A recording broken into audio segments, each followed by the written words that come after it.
Señoras y señores, muy buenas noches.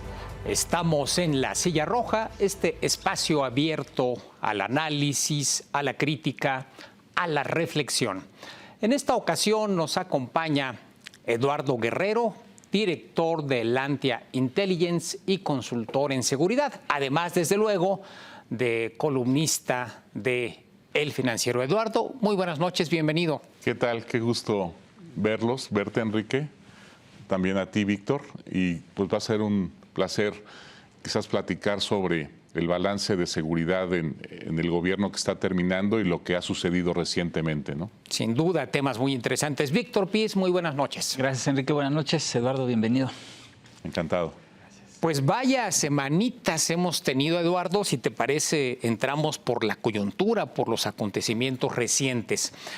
Tiene un par de semanas y un par de días que ocurrió este evento que sacudió a México y Estados Unidos, que fue, pues no sabemos todavía qué, y es algo que quiero preguntarte, si la detención del Mayo Zambada, si la traición de un grupo, una fracción del cártel de Sinaloa, los Chapitos, porque digamos que lo único que tenemos como cierto es que llegan a Estados Unidos, a este aeropuerto, Santana me parece, en un avión, el Mayo Zambada y Joaquín Guzmán López. El Mayo Zambada aparentemente sometido y es esperado, ya tenía noticia de esto, agentes del FBI, no sé si de otros organismos, pero al menos del FBI. ¿Qué es lo que sabemos pasadas ya 2 semanas de los acontecimientos, Eduardo? Bueno, mira, Enrique, por increíble que parezca, he estado yo hablando con personas de distintas áreas, tanto del gobierno mexicano como del gobierno estadounidense. También he tenido contacto con periodistas de Sinaloa. Y lo que es increíble es el vacío de información. Aún, digamos, en Culiacán, con personas que mantienen comunicación con las familias que están involucradas en la operación del cártel de Sinaloa, no saben exactamente qué sucedió, no saben cuáles son los detalles. Algo preocupante, sin embargo, que aseguran estas personas vinculadas con las familias, es que ellos ven con alta probabilidad el que se inicien hostilidades en las próximas semanas entre los grupos, ¿no? Al parecer, por lo que me dicen, el grupo de los Guzmán, la familia Guzmán, los Chapitos, los hijos de Joaquín, el Chapo, parece que no, digamos, no tienen una buena relación con otras familias del conglomerado criminal. A lo largo de los años, cierta actitud, digamos, de autosuficiencia, de soberbia, esta parte que tienen ellos de querer expandirse y una cosa como una idea de grandiosidad y de una misión de conquistar nuevos lugares, a la que siempre se opuso, al parecer, el Mayo Zambada, que era mucho más prudente y conservador en ese sentido, le trajo muchas animadversiones a los hermanos al interior del cártel, de manera que es muy probable que varias de estas familias, me refiero por ejemplo a los Salazar, que es una familia ahorita muy importante porque ellos, por ejemplo, controlan 22 municipios de Sonora, incluida la capital Hermosillo, y otras familias, son alrededor de 10, 12 familias las que están en el cártel, además de otras organizaciones. Son casi en total 30 organizaciones las que componen el cártel, además de otros socios, digamos, que hacen negocio de manera coyuntural con el cártel, que son aproximadamente 25, ¿no? Entonces sí es, digamos, un conglomerado muy grande, más o menos del mismo tamaño en términos de organizaciones que Cártel Jalisco, con la única diferencia de que Cártel Jalisco está enfrentado con más de 50 organizaciones por su afán expansivo y Sinaloa solamente trae 10 conflictos a lo largo del país. Justamente, digamos, la idea de Zambada era no expandirse tanto tanto para no crear tantos frentes abiertos de violencia. Cosa a la que siempre se opusieron los chapitos, ¿no? Entonces están los ánimos ahorita muy calientes al interior de la organización. Se habla y hablan las familias de que sí va a haber enfrentamientos y es algo realmente muy preocupante, porque si nos vamos para atrás y vemos qué sucedió cuando se escindió la familia de los Beltrán Leiva en 2008, que fue justamente cuando inició la epidemia criminal del país, con un aumento muy abrupto y pronunciado del homicidio en México, pues estamos hablando de que en 1 año y medio el homicidio en aquella ocasión, 2008-2009, creció más del 100% por esta escisión del cártel, donde la familia Beltrán Leiva, que era, digamos, la que llevaba el negocio de la cocaína, se separó del cártel e inició hostilidades en varios puntos del noroeste del país, pero cuyo epicentro fue Ciudad Juárez, que se convirtió en aquel momento en la ciudad más violenta del mundo, más o menos como con 120 homicidios por cada 100,000 habitantes. Estamos hablando de 2011, cuando llegó a la cúspide de la violencia y luego bajó, ¿no? Entonces, es un escenario muy preocupante. Hay versiones, la morbosidad, digamos, ha generado pues que si era Melesio Cuen, fue un instrumento para que Zambada saliera de la sierra y fuera a intermediar entre Melesio y el gobernador. Esa es una versión. Otra, pues lo que nos han dicho de que revisar unas pistas clandestinas. En fin, ahí hay mucha divergencia, pero el hecho de que nos hablen ya de hostilidades, de inicio de hostilidades, algunos actores cercanos a las familias, quiere decir que sí hay una idea, una impresión al interior del cártel de que fue una traición. Y como ustedes saben, una traición en una mafia es faltar, digamos, al postulado número único del código de honor de una mafia, que es: no vas a traicionar a tus socios, ¿no? Y como el traidor, los traidores en este caso fue la familia Guzmán, me parece que muchas otras familias se van a alinear con la familia Zambada para darle una lección o un castigo a la familia Guzmán. Entre las interrogantes que siguen formulándose, Eduardo, está la sospecha de que hubiese, antes de este episodio, un arreglo entre autoridades norteamericanas y la familia Guzmán, que hubiera negociaciones ya de tiempo atrás para negociar la entrega de Joaquín Guzmán López, y no sé si esto incluía o fue sorpresa de última hora o qué se dice, también la del Mayo Zambada, este personaje que parecía inaccesible, intocable. ¿Qué se sabe? ¿Sí hay versiones de esta intervención de los norteamericanos? Mira, sí hay esa versión que ha tomado cierta fuerza en los últimos días. Yo la verdad no la creo por lo siguiente. Cuando hay una negociación de este tipo y hay una entrega, el que se entrega prepara, digamos, su sucesión, ¿no? Y da órdenes para que el cártel siga funcionando con él y haya protección para su familia, etcétera. Han pasado cosas, por ejemplo, la agresión al templo, digamos, semicasa, porque es enorme, donde estaba Damaso López y su familia y un hermano enterrado, exacto, el licenciado. Fue pues destruida, se exhumaron los cadáveres, fue una agresión claramente contra una persona muy cercana de la familia Zambada. Eso no pudo haber sucedido si las cosas hubieran negociado, si digamos, los chapos pensaran que la familia Zambada seguía cuidando o iba a tomar represalias por este tipo de acciones. Otra cosa muy interesante es que el abogado de Zambada declaró en algún momento que el Mayo le pedía a su familia que por favor se resguardara bien e incluso que salieran del estado de Sinaloa y que si podían se fueran a Estados Unidos.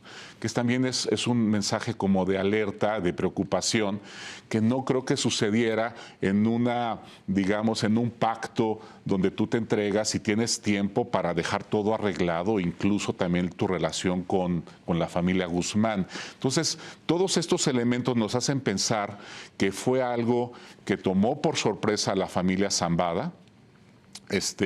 Yo lo que creo es que sí lo entregaron la familia Guzmán, sobre todo el joven Joaquín, pensó que era algo incierto, que era algo que no podía prometerle a las autoridades. Por eso también está la versión muy fuerte que las autoridades estadounidenses no sabían que Zambada estaba en el avión. Fue algo que planeó Joaquín Guzmán López, le salió en último momento, logró, digamos, pues emboscarlo, secuestrarlo y llevárselo, y ya en vuelo fue cuando avisó que iba con el líder del cártel, ¿no? Víctor. Sí, un poco siguiendo la línea de lo que comentas, si fue una traición, ¿no? Y se lo lleva al Mayo a Estados Unidos.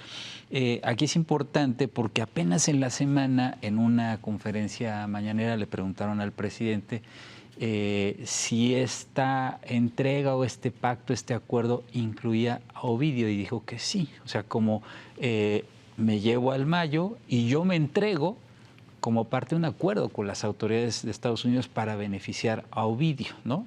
Probablemente los dos se van a convertir en testigos colaboradores del gobierno de Estados Unidos. Y decías tú, probablemente va a venir una ola de violencia, un enfrentamiento entre grupos a partir de la decisión que se dé, ¿no? Pero hay ahí dos nombres importantes, ¿no? Que yo creo que son los que quedarían al frente del cártel, que es el caso de Iván Archibaldo y de su hermano Jesús Alfredo. Ellos son Guzmán Salazar. Ellos pues siguen operando en la clandestinidad y supongo que son las figuras relevantes de cómo estás viendo tú, porque dentro de los Guzmán también debe haber división. Sí, bueno, hasta ahorita lo que ha trascendido es que justamente Iván Archibaldo es el que toma el control, y por el lado de la familia Zambada se habla de el Mayo Flaco, ¿no? Como le apodan, que es Ismael Zambada Siqueiros. El problema es que también ha trascendido que este joven tiene cierta, digamos, una enfermedad, un síndrome, Asperger, creo que es, que le dificulta, digamos, tomar cierto tipo de decisiones en el liderazgo del cártel, y que posiblemente eso propicie que otro liderazgo sea finalmente el que conduzca, quizás con el acompañamiento de el Mayo Flaco, ¿no? Lo que yo he visto, lo que se ve un poco es que sí hay desconcierto en la conducción, que sí hay flancos abiertos, posiblemente hay un forcejeo en la cúpula, a ver quién va a quedar. Sí encontramos ya ciertos indicadores preocupantes de violencia en San Luis Río Colorado y en Mexicali, que están muy cerquita, ¿no? Y que es en el norte de Sonora y de Baja California. Ya hubo eventos en donde los Guzmán o los Chapitos pusieron pancartas diciendo que va a haber una limpia de todos los policías, líderes policiales municipales, jefes policiales aliados con los rusos, que es el brazo armado de los Zambada en Sonora, y que van a ir por ellos.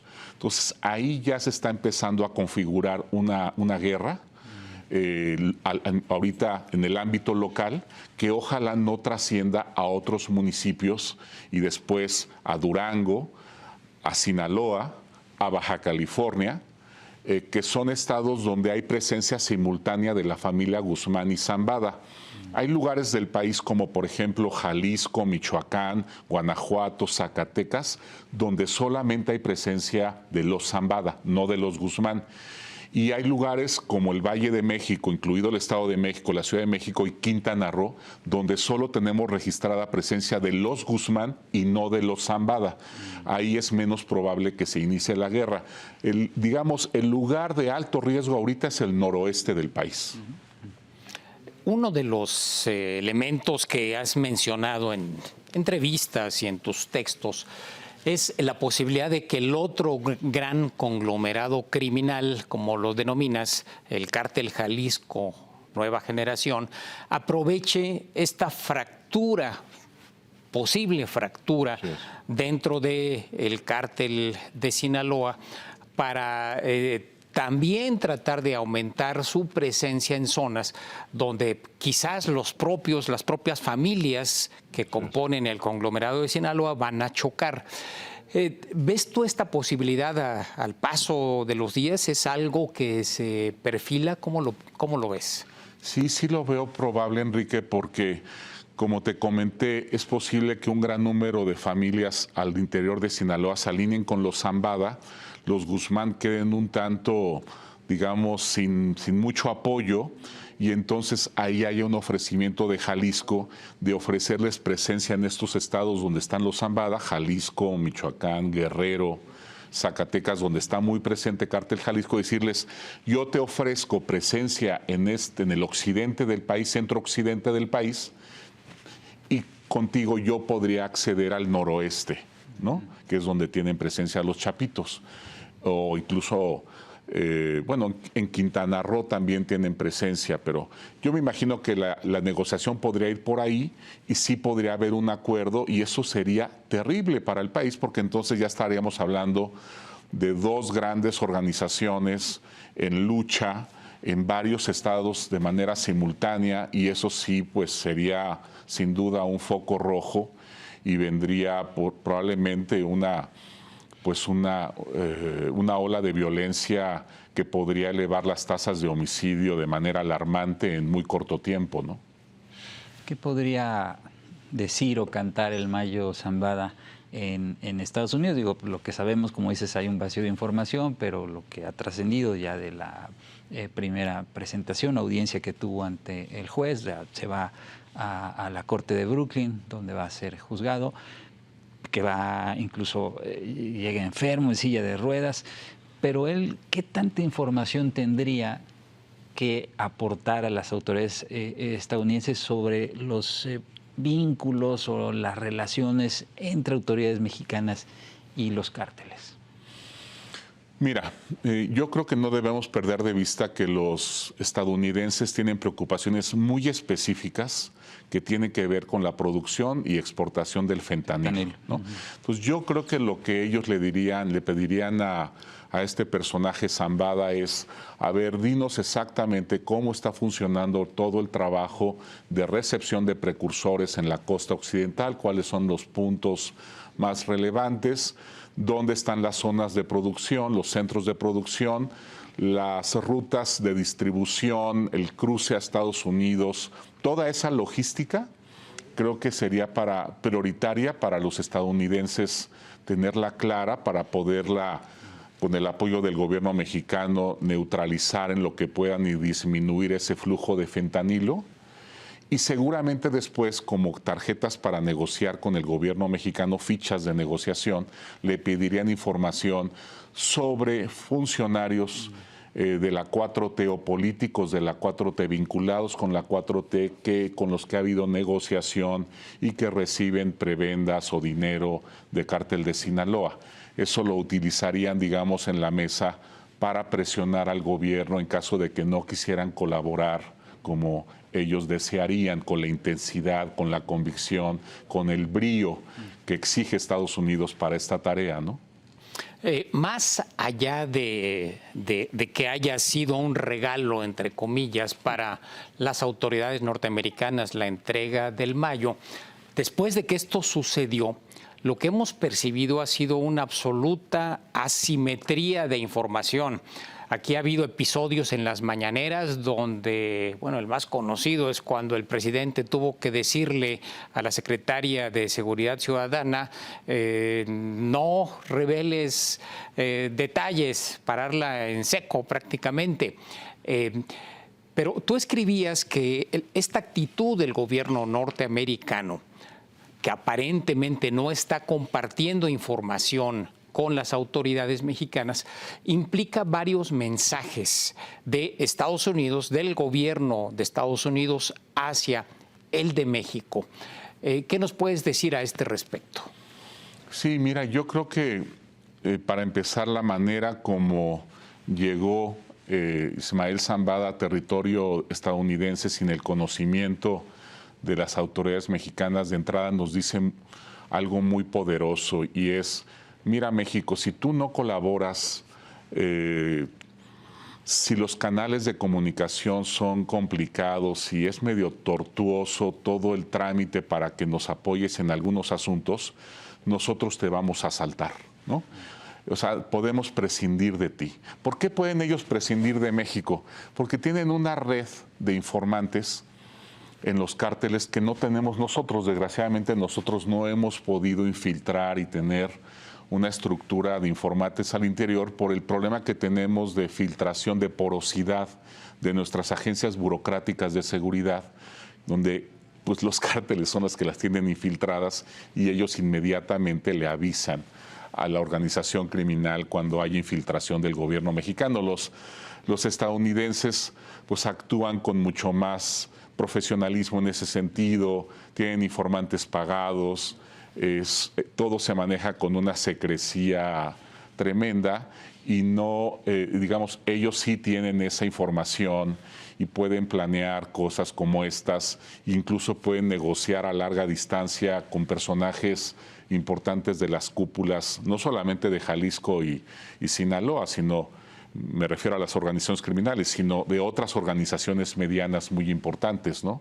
Entonces yo creo que ese es un mensaje importante. Yo creo que con ese mensaje va otro de, mira, yo incluso puedo armar una operación muy delicada de extracción de ciertos personajes del crimen sin que tú siquiera te des cuenta, ¿no? En el caso de Zambada, pues es un personaje tan notorio, tan famoso, digamos, pues que es inevitable, ¿no? Es todo este escándalo. Pero podría haber otros líderes criminales muy importantes, pero sin visibilidad pública, en donde la extracción de estas personas pues pase para nosotros en México completamente desapercibida, ¿no?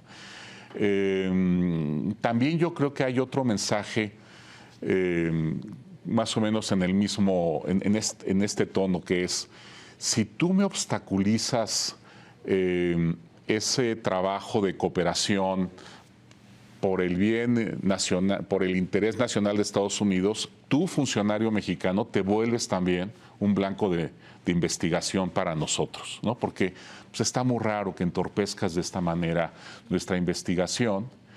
Y me parece que otro mensaje, se me está yendo uno. En fin, ahorita me acuerdo, pero que en general tienen que ver con esta asimetría, ¿no? Nosotros tenemos esta gran anaconda del crimen organizado ahorcándonos, asfixiándonos, y todavía ser muy soberbios o cautos con el apoyo que nos puede ofrecer Estados Unidos, creo que es un gran error. Creo que es echarnos un tiro en el pie, digamos, ¿no? Lastimarnos nosotros mismos. Creo que deberíamos estar en otra postura muy distinta de ver cómo podemos colaborar. México tiene dos grandes problemas donde Estados Unidos nos podrían ayudar, ¿no? Que es pacificar varias zonas del país y recuperar el control territorial en varias regiones. Son los dos asuntos centrales, en mi opinión, para México. Y ellos, Estados Unidos, incluso Canadá, tienen dos grandes preocupaciones también, que es el tema migratorio y el tema del fentanilo, ¿no? Digo Canadá también porque ya también hace unas semanas hubo una crisis de muertes en Ontario por sobredosis que levantó también las alarmas en territorios canadiense, ¿no?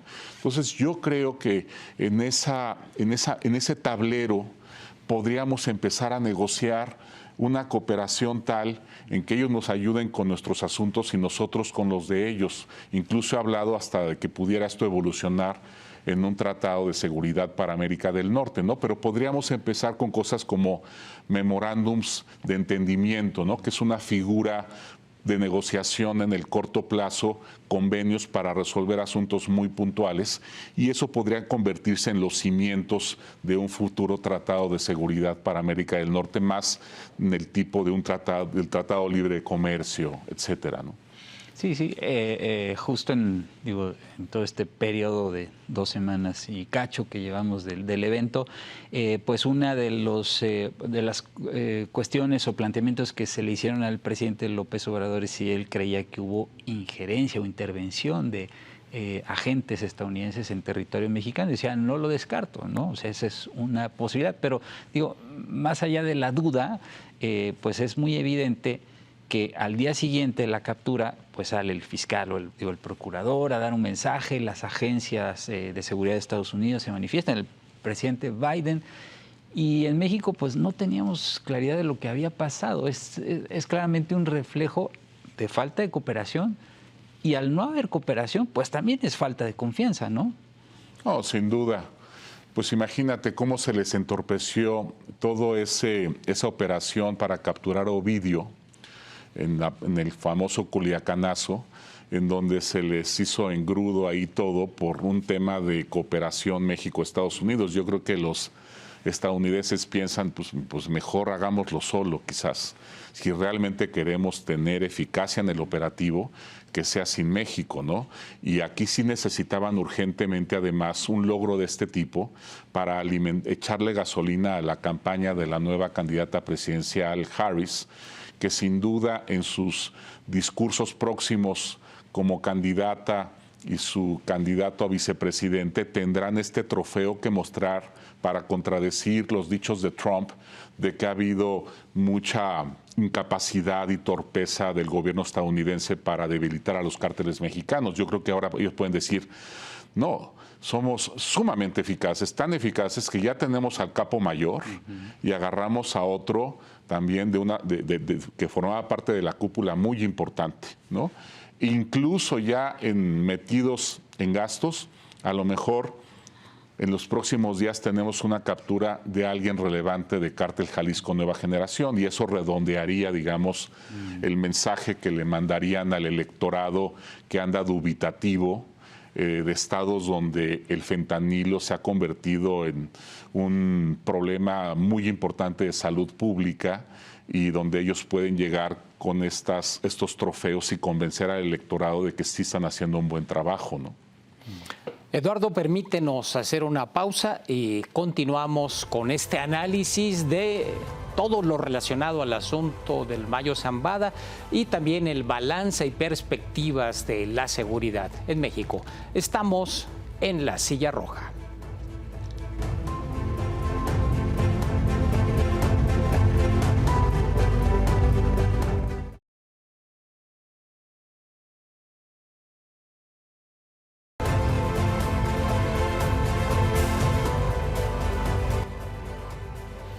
Regresamos a esta conversación con Eduardo Guerrero, director de Lantia Intelligence, consultor en seguridad.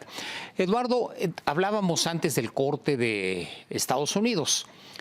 ¿Ves tú alguna diferencia dependiendo del resultado de la elección en Estados Unidos? Tú decías, la captura del Mayo o la entrega o lo que haya sido, y eventualmente alguna otra que pudiera todavía cerrar el círculo del Cártel Jalisco Nueva Generación, pues le podría dar municiones a la campaña de Kamala Harris.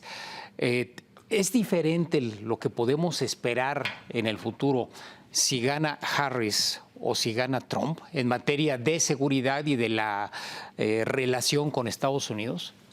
Sí, sin duda, Enrique. Yo creo que nos saldría mucho más cara la comparación con Trump, porque Trump ha mostrado ser un negociador muy exigente, muy duro, y sí termina negociando, pero nos pide mucho más cosas, ¿no? Con el tema, por ejemplo, de la migración. Acuérdense cómo fue de duro en amenazarnos con aumentarnos los aranceles si no colocábamos una especie de valla humana en el sur para parar las caravanas, ¿no?, de migrantes centroamericanos. Y eso nos costó carísimo, nos costó, imagínense, son 35,000 guardias nacionales, y luego él fue a presumir que había logrado esto gratis, ¿no? Entonces, este es el estilo de Trump, muy de imponerse, negociar muy duro, amenazar, amedrentar de esa manera. Y siento que al menos la experiencia con Biden y la que sería con Harris, en caso de que fuera presidenta, sería muy distinta, ¿no? Incluso, y ahora sí recordé un asunto que se me pasó en mi anterior participación, que es el tema de cómo lo importante que es colaborar con los estadounidenses para que también ellos tomen en cuenta el interés nacional de México en sus cálculos de combate al crimen organizado, ¿no? Por ejemplo, en esta ocasión, esta captura del Mayo, tal como se hizo, sin avisar al gobierno de México, nos pone en el brete de quizás tener que enfrentar una guerra entre dos coaliciones criminales con presencia nacional que podría generarnos un problema de violencia de mayúsculo, ¿no? Si nosotros hubiéramos estado cerca de ellos y hubiéramos platicado esto con ellos, nuestros funcionarios quizás le hubieran puesto este problema en la mesa a los estadounidenses y podrían ellos haber pensado en otro blanco que no nos pusiera a nosotros en la orilla, ¿no?, del abismo, ¿no? Porque una guerra entre Sinaloa y Cártel Jalisco, como configuramos previamente, sí sería como el peor escenario para la tranquilidad y la paz de México, ¿no? Entonces, por eso también nos conviene estar cerca de ellos y estar en la mesa y colaborar y cooperar y estrechar comunicación para que ellos también tomen en cuenta nuestro interés nacional en momentos críticos como en donde ellos toman solitos la decisión. Nosotros no podemos ahora sí que decir ni pío, y terminan tomando una decisión que nos pone a nosotros en alto riesgo, ¿no? Nosotros podríamos haberles dicho, no, ese no, porque sí, eso nos genera una escisión en el cártel de Sinaloa y eso posiblemente desencadene violencia. Mejor pensemos en estas otras opciones, ¿no? Yo creo que deberíamos ir más por ese camino, ¿no? Víctor. Ahorita que hablabas de Trump y cómo es que pidió que se pusiera esta valla humana en la frontera sur, te quiero preguntar lo que está pasando en Chiapas, ¿no? Parece que hay una situación descontrolada en términos de la presencia de grupos del crimen organizado que están haciendo que incluso pobladores de ciertas localidades están yendo a Guatemala a refugiar porque no quieren que sean retenidos o no, secuestrados por estos grupos. También están tomando a los migrantes. ¿Qué ha pasado en esa región del país? Pues mira lo que son las cosas. Justamente con esta exigencia de Trump de que le cuidáramos la frontera sur de México para que no se les subieran los migrantes hasta allá, y con este despliegue que hicimos de más de 30,000 guardias nacionales, se generó un mercado criminal enorme, muy lucrativo, de tráfico de migrantes y de trata de personas, que generó apetito en las grandes organizaciones criminales, pues para participar en ese nuevo mercado ilícito, que no era ni tan pujante como es ahora, se volvió algo muy atractivo. Empezaron a entrar muy fuerte los de Cártel Jalisco, que siempre traen un ojo y un olfato para los negocios tremendo, y empezaron a darle duro a las organizaciones locales, y ya que las vencieron a ellas, se fueron contra el Cártel de Sinaloa, que era un cártel que tenía presencia en amplias zonas de Chiapas, y pues tenemos esta guerra que ahorita está en una especie de empate, pero en donde, digamos, yo diría que el sartén por el mango lo trae Cártel Jalisco en términos de iniciativa, ¿no? Un poco Sinaloa está a la defensiva defendiendo sus territorios y Jalisco va ganando terreno, ¿no? Está reclutando a muchas personas, ha incluso propiciado desplazamientos masivos de población. tengo información de que también está reclutando guatemaltecos y pues eso se ve como que va a seguir mucha violencia y va a terminar siendo un territorio más bien de cártel Jalisco. Y pues qué miedo, ¿no? Porque ya el control territorial del crimen no es como antes, ¿no? Que era intermitente y que cuando llegaban los militares se iban y eso. No, no. Este ya es un control territorial en serio, en donde ellos se asientan de manera permanente, empiezan a cobrar impuestos criminales. Tienen ahí, digamos, un cuerpo paramilitar para defender esos territorios y la autoridad mexicana, pues ahora sí que nomás va ahí a saludarlos y a ver cómo está, que no haya demasiada violencia, ¿verdad? Y ya este tema del cobro de piso y eso, pues ya dice, pues ni modo, ¿no? A ver cómo se arreglan ahí, pero se van configurando ya estas zonas de completo control criminal. Yo creo que el estado de Guerrero, pues ya, digamos, es un estado que ya está en el vientre del cocodrilo, ¿no? Y siento que Chiapas, como que la mitad del cuerpo está ya dentro del cocodrilo y todavía las piernas están afuera, ¿no? Haciendo así. Y yo no veo manera como podamos, digamos, impedir que engulla todo el estado de Chiapas el crimen organizado. Y yo creo que habría otros estados que seguirían en la fila, ¿no? Yo, por ejemplo, estoy muy preocupado con el caso de Morelos. A Morelos lo veo muy mal, ya con muchos municipios controlados por grupos criminales. Ya también hay obispos que se están ofreciendo a negociar, como lo hicieron en Guerrero. Incluso en Chiapas también la Iglesia Católica está también pidiendo intervenir para negociar, que esto también es una novedad, ¿no? Tener ahora la Iglesia Católica avalando pactos donde pues hay que agradecerle su interés de que baje la violencia, ¿no?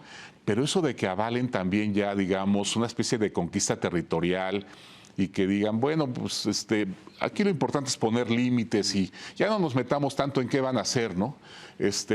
Aquí lo importante es solo bajar la violencia y de alguna manera avalar este control territorial sí me parece también preocupante, ¿no? Chiapas es quizás el ejemplo más claro de resultados de la política de seguridad de la administración. Pero cuando escuchamos los balances que se han estado haciendo, pues estamos a menos de 2 meses de que concluya este sexenio, se sigue defendiendo el hecho de que, de acuerdo a las estadísticas, a los otros datos, el homicidio doloso, las tasas de homicidio doloso han descendido. Y otro argumento que se esgrime es que los lugares donde no se ha podido controlar son unas decenas de municipios salpicando diversos estados de la República Mexicana.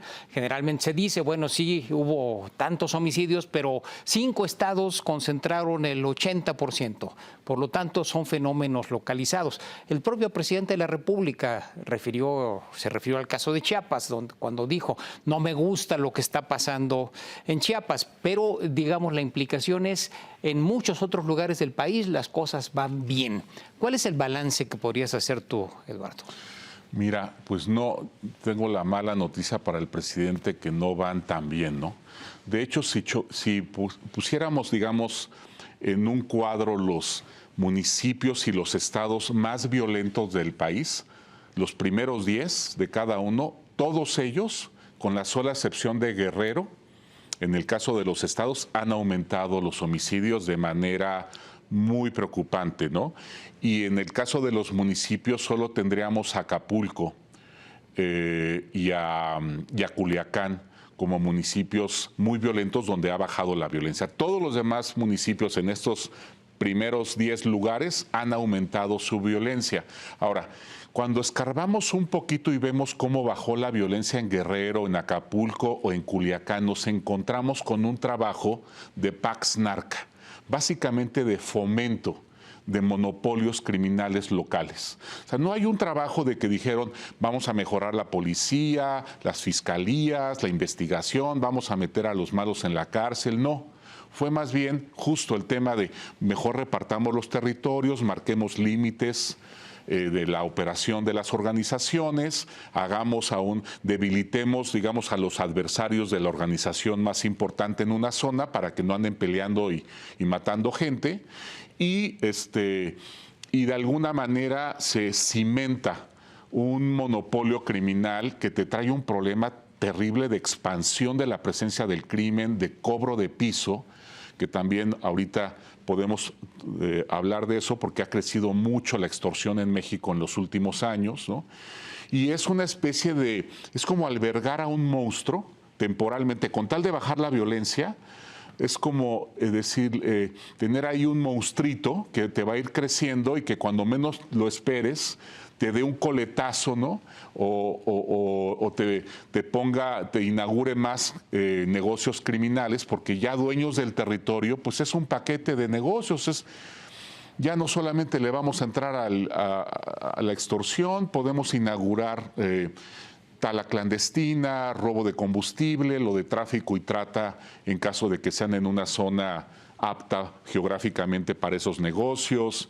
Y olvídate, pues están encantados los cárteles porque ahora ya no es un tema de vamos a competir en el negocio del robo de combustible, ahora es más bien ya conquistamos el territorio. Ya tenemos el aval de las autoridades y hasta de la Iglesia Católica, ¿no? Y ahora sí, ¿qué se les ocurre? ¿Qué buenos negocios podemos echar a andar aquí?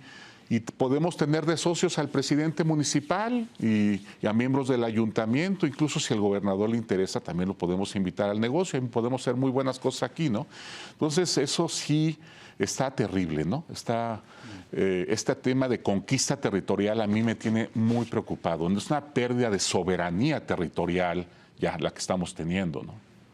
Sí, ahora que mencionabas esto, justo estamos en medio de la discusión de la reforma judicial, que probablemente pues va a terminar siendo aprobada en el periodo de septiembre, periodo legislativo, pero ha habido una crítica muy fuerte hacia el Poder Judicial, hacia los jueces, ¿no? Se dice que son corruptos, que dejan a los criminales en libertad con mucha facilidad, en fin, y el debate tiene que ver con el papel de las fiscalías, ¿no? Porque del otro lado se dice, bueno, si las fiscalías no arman bien las carpetas de investigación, pues el juez no tiene como argumentos o elementos para mantener a alguien en prisión. Entonces, esa parte creo que pues es la que va a quedar a deber en esta reforma, ¿no? La necesidad también de hacer una reforma de las fiscalías en el país. Ese es un gran tema pendiente y una de las cosas positivas que se anuncian en la administración de Sheinbaum es justamente trabajar muy fuerte en las fiscalías, ¿no? Ella trabajó muy fuerte ahí, trató de armar una reforma en la Fiscalía de la Ciudad de México que tuvo algunos avances, pero que no fue completada desgraciadamente. Y tuvimos también la ventaja de que Omar García Harfuch trabajó muy fuerte con Ernestina Godoy, hicieron una especie de mancuerna que en buena medida fue la que propició esta disminución tan importante del homicidio, ¿no? Porque sí capturaban, armaban una buena carpeta de investigación y efectivamente eran sancionados esos criminales, ¿no? Entonces yo estoy muy esperanzado en que las cosas mejoren sustantivamente en la próxima administración. Algo también muy extraño que no había sucedido en México, es la primera vez que sucede, es que el secretario de Seguridad del próximo gobierno forma parte del primer círculo presidencial. Eso nunca había sucedido. Todos los secretarios de seguridad no eran personas muy cercanas, ni de toda la confianza. Por primera vez tenemos a alguien, quizás la persona más cercana del gabinete a la próxima presidenta de la República, es su secretario de seguridad, y ese secretario de seguridad incluso va a tener un involucramiento en los mandos militares, tanto de Sedena como de Semar. Incluso después va a ser un factor muy importante en la selección de quien va a ser el próximo fiscal general de la República. Y como ustedes saben, cuando alguien se involucra en un nombramiento, aunque sea de manera informal, goza, digamos, del respeto, incluso podríamos hablar hasta del agradecimiento del nombrado. O sea, involucrarte en un nombramiento de alguna manera también es generar una relación de autoridad con quien es nombrado o designado. En ese sentido, creo que por primera vez vamos a tener a un secretario de seguridad que va a tener una autoridad informal importante sobre los mandos militares, incluso sobre el procurador o fiscal, que va a facilitar mucho, va a centralizar mucho el mando, pero va a facilitar mucho asuntos de cooperación, colaboración, que son veneno, digamos, en México, que tenemos un problema de fragmentación burocrática en el sector seguridad tremendo, en donde todo el mundo se bloquea, ¿no? Entre ellos se bloquean y se ponen el pie, y creo que con esta centralización y esta autoridad, aunque sea de carácter informal, pero que va a ser efectiva, de Omar García Harfuch, se van a resolver muchos cuellos de botella y falta de interés en cooperar entre las agencias. Incluso podría haber una inédita cooperación entre el sector militar y el sector civil en materia de seguridad, que siempre han estado muy separados, siempre ha habido mucha desconfianza entre ellos y nunca se han puesto de acuerdo para colaborar en misiones especiales. Entonces, en ese sentido, yo veo este elemento inédito que puede ser clave, ¿no?, para generar una buena dinámica en materia de seguridad.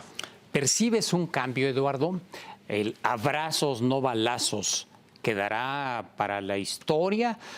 ¿O nos mantendremos con esta actitud de que pues vámonos a las causas y no hagamos el suficiente combate a la delincuencia, no hagamos suficiente inteligencia? Y te lo pregunto porque esta semana tuvimos también un hecho singular. Omar García Harfuch, el próximo secretario de Seguridad, estuvo en Palacio Nacional y se tomó una foto con el presidente López Obrador.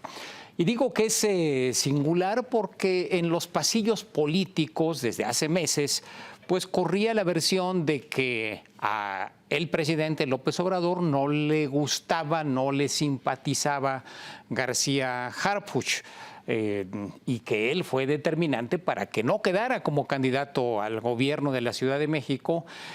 Pero ahora, ¿cómo ves tú este hecho de que acuda a Palacio Nacional, que se acepte difundir la foto de ambos? ¿Es una señal de que pueden cambiar las cosas? ¿O al revés? Pues yo creo que ahí Omar va a tener que ser muy cuidadoso por conservar mecanismos generados durante esta administración que han dado buenos resultados, ¿no? Sin duda tenemos un gran logro de esta administración en delitos callejeros, sobre todo los robos. Yo les he dicho a ustedes aquí en otras ocasiones que el robo de vehículo mostró un descenso muy impresionante, pero con ese descenso del robo que se ha, digamos, consolidado, también está correlacionado con el descenso de muchos otros tipos de robo, robo a casa habitación, robo a transeúnte, robo en transporte público.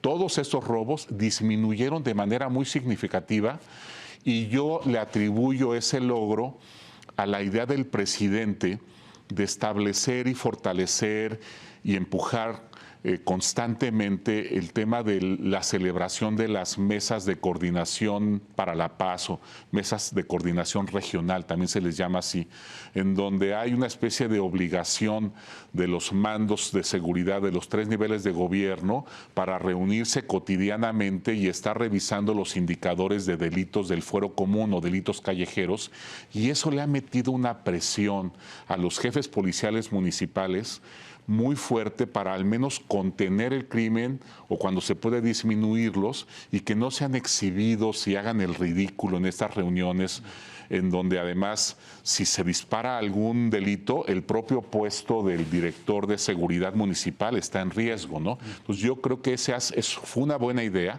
ha dado buenos resultados. Lo que un poco da lástima es que haya sido en el ámbito del fuero común, de los delitos callejeros, y que esto no le haya afectado para nada al crimen organizado. El crimen organizado sigue fortaleciéndose y haciendo de las suyas, pero por eso ha mejorado también la percepción de la seguridad en las ciudades, ¿no? Porque la gente sí se siente más segura cuando camina en la calle, cuando deja el coche ahí estacionado o en el transporte público, ¿no? Pero pues en el ámbito del crimen organizado, y ahí Omar dio muy buenos resultados en la Ciudad de México, pudo reducir la violencia ligada con el crimen organizado en varias zonas de la ciudad, y creo que entonces podría, digamos, dejarle claro al presidente que habrá elementos de su estrategia que se conservarán, pero otros, como el de abrazos no balazos, que por cierto, el propio presidente se echó para atrás. O sea, esto fue algo que duró hasta más o menos como a fines de 2021, cuando se dieron cuenta que esta política de no confrontar al crimen en campo, eludir confrontación, generó una expansión criminal inédita y estaban ya colonizando zonas y cobrando impuestos por todas partes. Ahí ya el gobierno federal se echó para atrás, lástima, ya era muy tarde, y ya no pudo revertir el tema de la gran expansión criminal geográfica que se había logrado, pero ya se metieron muy fuerte a arrestar y ya estuvieron confrontando, pero ya era demasiado tarde, ¿no? Yo creo que esa política ya se abandonó y seguirá, ya no se recuperará para nada, y al contrario, yo creo que acá el esquema es que Omar García Harfuch y su equipo tengan una secretaría muy buena en temas de inteligencia, información y para investigación, y las agencias operativas, SEDENA, SEMAR y la Guardia Nacional, un poco guíen sus operaciones con base en los objetivos y en la información que les va a proveer la secretaría que liderará Omar García Harfuch, ¿no? Creo que ese es el plan. Víctor, se nos está acabando el tiempo. Brevemente, además, pedir tu opinión. Recientemente un hecho muy lamentable. Ejecutaron a un alto mando de seguridad capitalina que hacía trabajos de inteligencia. Decían que era una persona cercana a Omar García y que probablemente tendría una posición relevante en su secretaría ahora. No había habido un hecho como este desde el propio atentado a Omar hace algunos años. O sea, como que el crimen organizado también está poniendo ahí la mira en los puestos claves, ¿no? Sí, el jefe Milton, sí, como le decían, que era como un gran funcionario, muy eficaz en temas de inteligencia y encargado de varios asuntos muy sensibles. Yo creo, mucha gente ha insinuado que esto fue un mensaje para Omar García Harfuch. Yo no lo veo así. Yo creo que Milton estaba involucrado en una investigación muy delicada, muy sensible. Yo creo que se descuidó en materia de seguridad, o sea, estaba sin escoltas. Y yo creo que sí lo siguieron, lo monitorearon, vieron que estaba muy descubierto y aprovecharon para eliminarlo. Es una lástima porque era un funcionario de primerísimo nivel, ¿no? Uno de los temas, también ya en esta recta final, Eduardo, que seguramente se va a aprobar, sea en septiembre o en los meses subsiguientes, es el traslado de la Guardia Nacional a la estructura administrativa de la SEDENA. Algunos ven esto como un debilitamiento de la Secretaría de Seguridad y Protección Ciudadana. ¿Tú le ves buen pronóstico, mal pronóstico a este movimiento que se daría en el caso de Guardia Nacional? Mira, yo creo que es una buena decisión.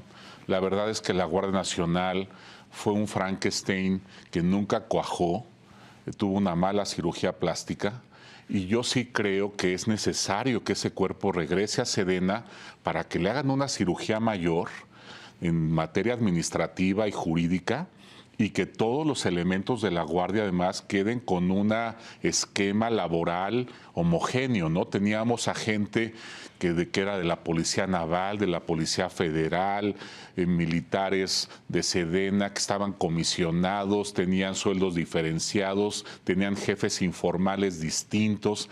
Eso generó un caos al interior, una serie de conflictos, incluso bullying contra algunos elementos de la ex Policía Federal, una sensación, una falta de espíritu de cuerpo, ¿no? Porque muchos se sentían discriminados, no tenían prestaciones o les hacían el feo por su adscripción previa. Yo creo que eso tiene que desaparecer, tienen que profesionalizar el cuerpo, repito, a todos darles un escalafón, que estén todos inscritos en un escalafón similar salarial y que vayan haciendo méritos y vayan logrando mejoras en sus salarios, con prestaciones también iguales, incluso si hay diferencias que se basan estrictamente en cuestiones de mérito, ¿no? Y no en de dónde vienes, ¿no? Y creo que le hace mucha falta esa cirugía. Posiblemente después de esa cirugía la regresaran a la Secretaría de Seguridad, pero yo creo que estaría bien que siguieran la Sedena. Sedena se va a convertir en una secretaría muy operativa y creo que la Secretaría Civil va a tener más la parte, como les decía, de inteligencia, de investigación y de planeación estratégica de los operativos, ¿no? La parte de la estrategia general.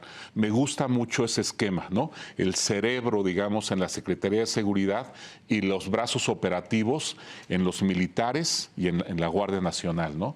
Yo creo que eso puede dar buenos resultados y si tenemos a un secretario de Seguridad tan fuerte como el que se anuncia, pues no habrá problema. O sea, Omar podrá operar él con la Guardia Nacional, con la Sedena y con la Semar, ¿no?